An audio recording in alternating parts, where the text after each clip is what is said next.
Welcome back to my channel, Like a Wildflower. I am here to talk to you today about our November. And I hope that you guys had a great November and a Thanksgiving, even if it seemed totally different this year. I hope that you guys enjoyed yourselves and it was a time full of love and thanks and gratitude.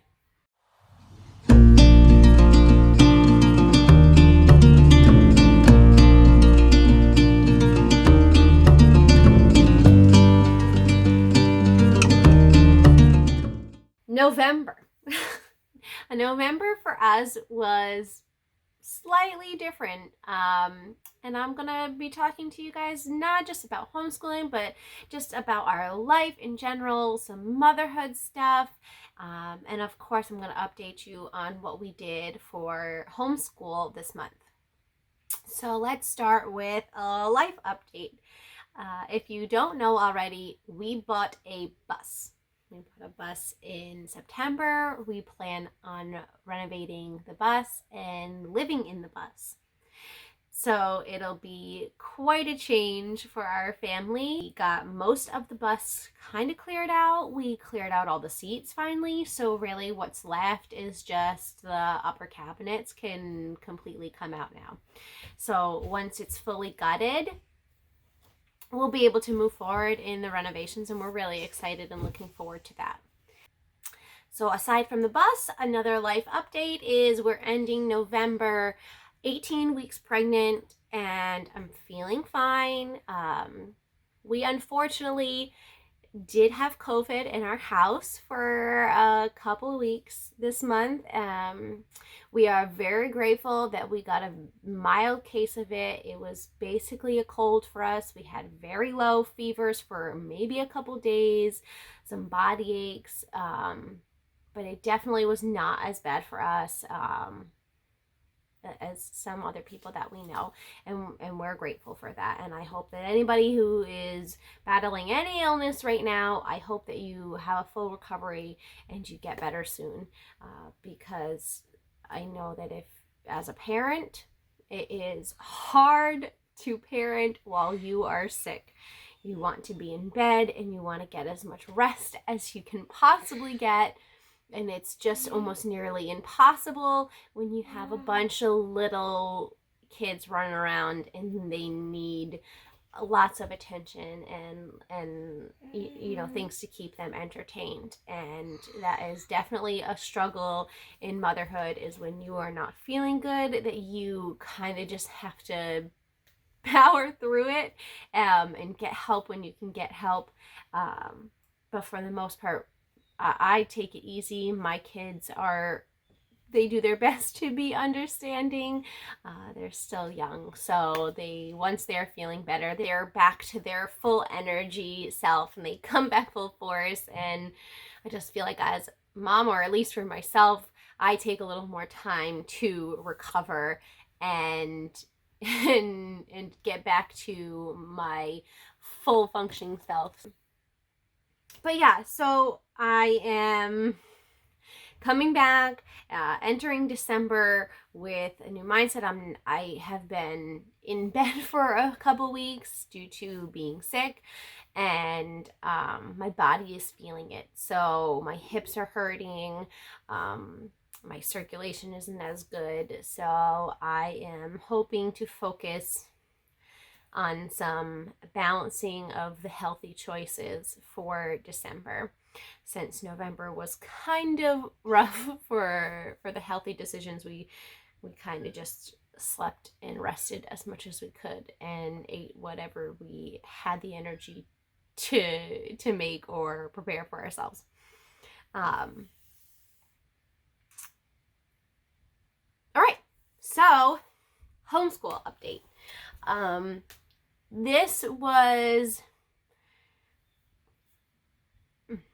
I had plans for this month, but I naturally knew that something was going to occur, or that those plans needed to be flexible. So but we stuck to the gist of my plan and what we were learning about, and we did mostly unit studies this month. Just because November is kind of a packed month of things that you can learn about. The seasons are changing. You had elections. You have Thanksgiving. There's just a lot. There's a lot that you can cover, and I just didn't want them to miss out on any information that's kind of important to learn about in November. So the topics that we covered election for the first week. The second week, we went over Native Americans, and the third week, we discussed early exploration to North America. And then for Thanksgiving week, we focused on Thanksgiving and gratitude, turkeys and corn, and I'll get into each one more in depth right now. So I actually created a calendar this month, which was a first for me. I am generally a just go with the flow person, which we still basically did. The calendar kind of was just a guide for me to make sure that like we were just staying on topic. But obviously we got sick and things got pushed around, and activities kind of fell short, but we still pushed through and we still covered the topics that I wanted to cover, just because I think that they're really good ages to start this information. And with it being Thanksgiving, history and culture were kind of our focus this month, and obviously elections. So we started with elections, and we did fun things with elections. I know this election, I mean, not too far off from other elections, was heavy this year. No matter what side you stand on, no matter who you were voting for,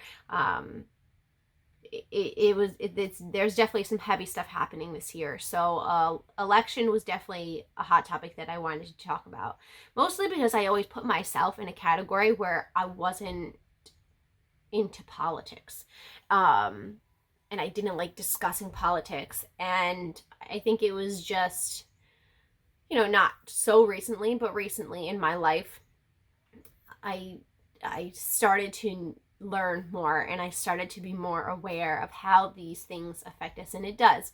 So I don't ever want my children to be like, I'm not into politics. Politics affects us and they should learn about it.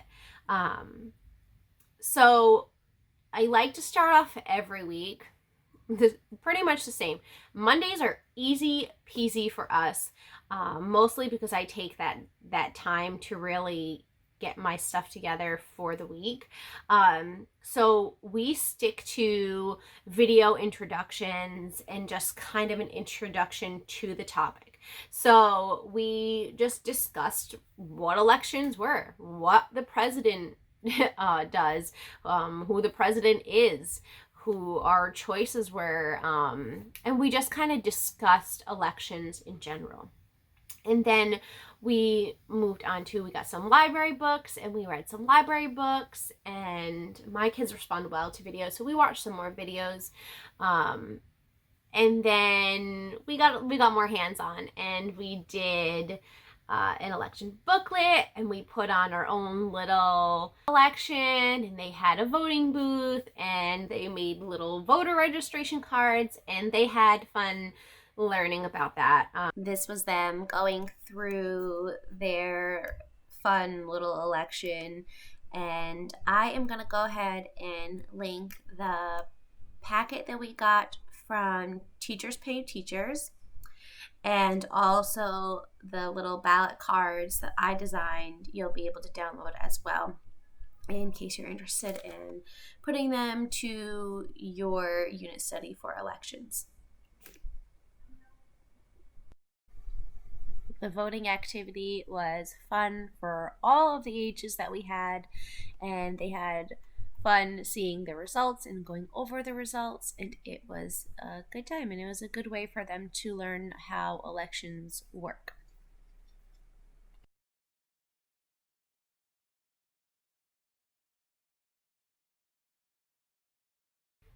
Uh, and then we moved on to Native Americans.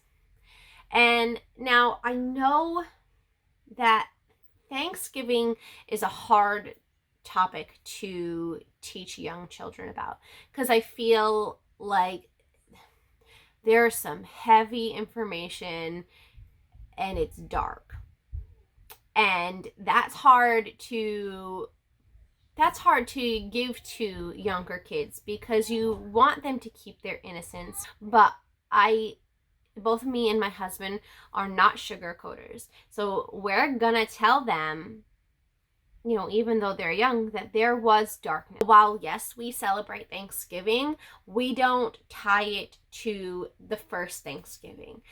Thanksgiving for us, and I'll talk a little bit more about it when we get to that topic, is about being thankful and having gratitude and being aware of our history and where we come from and what people have gone through to get us to a point where we can sit and feast with our families on Thanksgiving.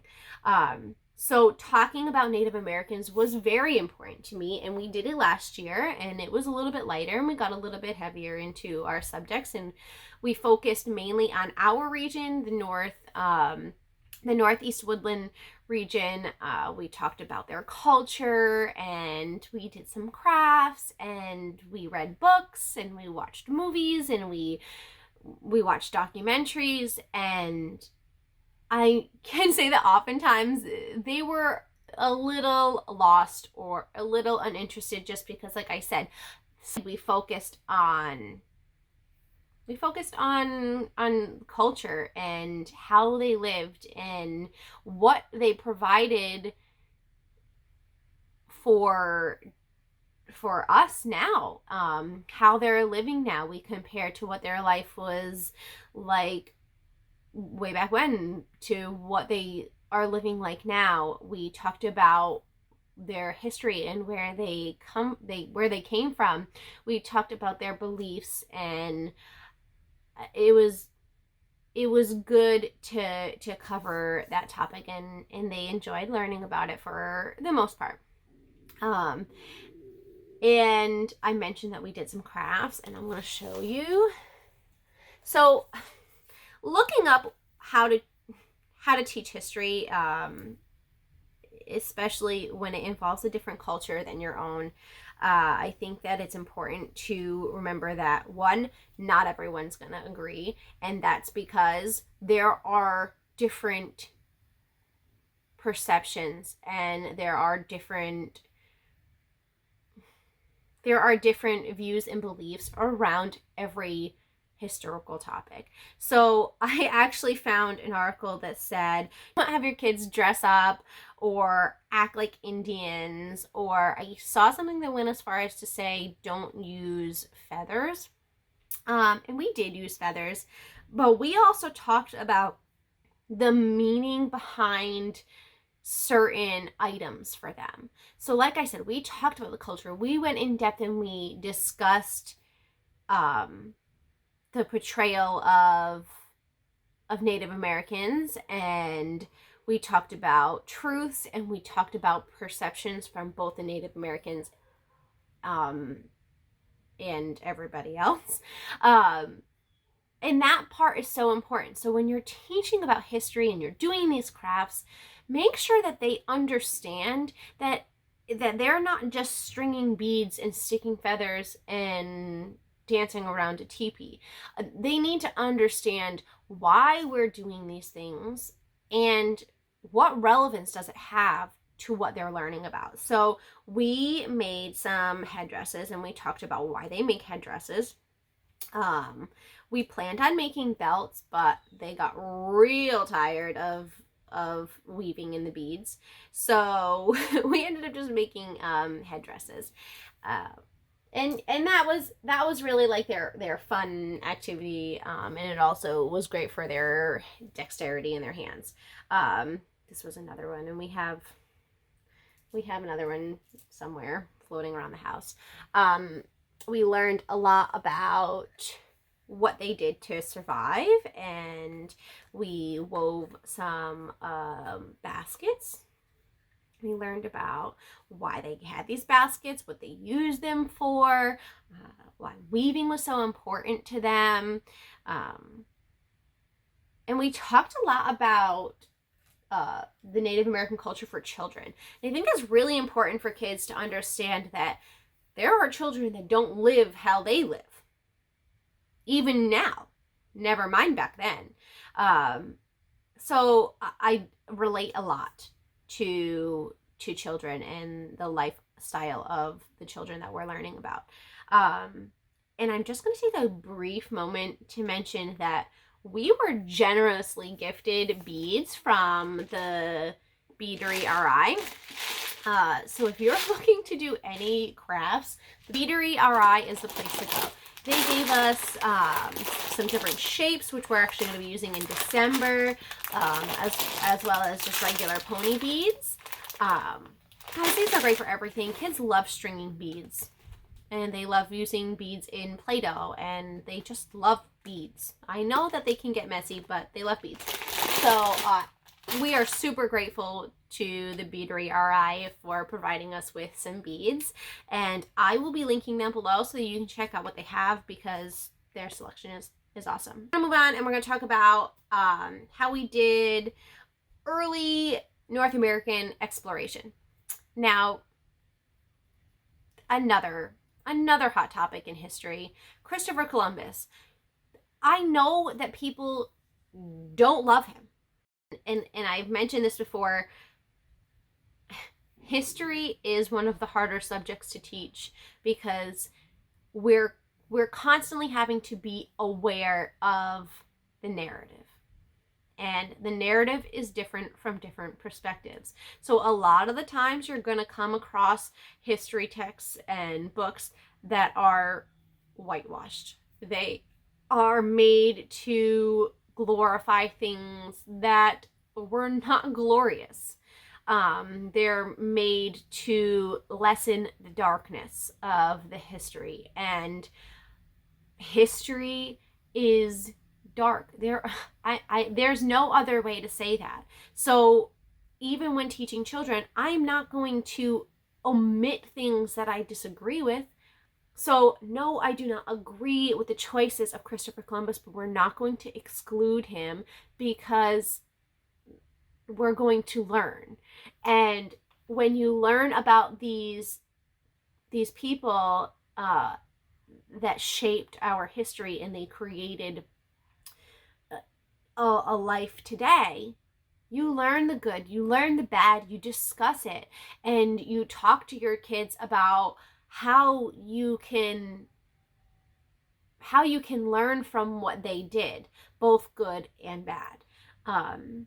We talked about Leif Erikson, we talked about Christopher Columbus, we talked about a few other explorers, but mainly we focused on why they wanted to explore. We focused on what they discovered when they came to North America, and we discussed the results of them coming and discovering North America.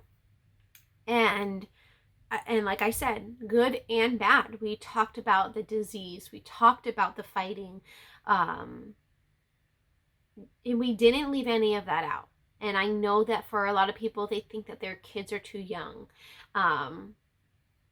But they're really not too young to understand that people are both good and bad. So teach them the good and the bad. And like I said, I chose to learn about the Native Americans and the early explorers because of their tie into Thanksgiving. So we did discuss what people often learn as the first Thanksgiving and what they're taught that it's about. And then we also discussed how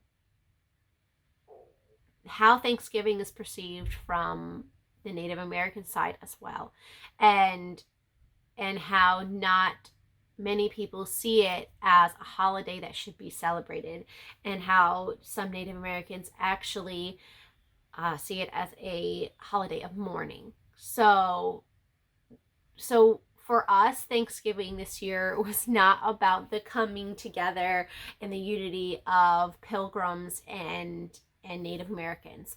And my children were taught to understand why. So we focused this Thanksgiving on gratitude and Thanksgiving and fall harvest and the foods that were provided.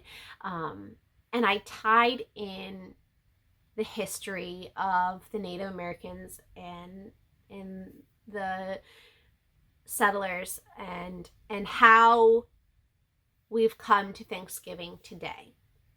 Because like I said, it's important that they know where it all comes from and why people choose to celebrate it differently or not celebrate it at all, just like any other holiday. For us, it was about giving thanks and understanding where our food comes from and how it's prepared and how we got to here today and the traditions that happen today. Okay, so that pretty much sums it up for what we did. I talked a little bit about some crafts. I had plans. I had plans for crafts for the early explorers as well. We were going to put together a paper Viking ship model. But that was the week that we were sick. So that week was heavily discussion video. They did some writing. But we took it pretty easy that week. And then we cooked our own Thanksgiving. I had created a Thanksgiving packet, which I will also link below because you can purchase and download that. I know that it's past Thanksgiving, but for future, if you are that person that's super prepared, or if you want to just save it as a resource for later, for next year, you can do that as well. But I wanted to go over some of the resources that I had on hand. I mentioned that we went to the library, which I like to do because, like I said, we don't have a lot of space, and especially moving into a bus, we're definitely not going to have a lot of space. So buying a bunch of books doesn't make any sense, especially when they're free and ready for us to use at the library. So what I do is I try to go as early. I'm just not that prepared person, but I try to go as early as I possibly can and request certain books.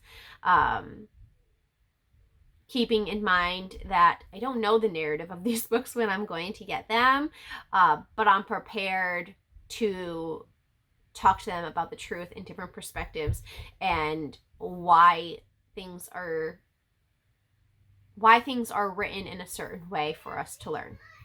Okay, so moving on, we have Usborne. Guys, if I don't mention Usborne in every homeschool video, you will probably be shocked. But Usborne definitely has some great resources. This is their world history, so we learned a little bit about the explorers from this book, as well as some of Native American history.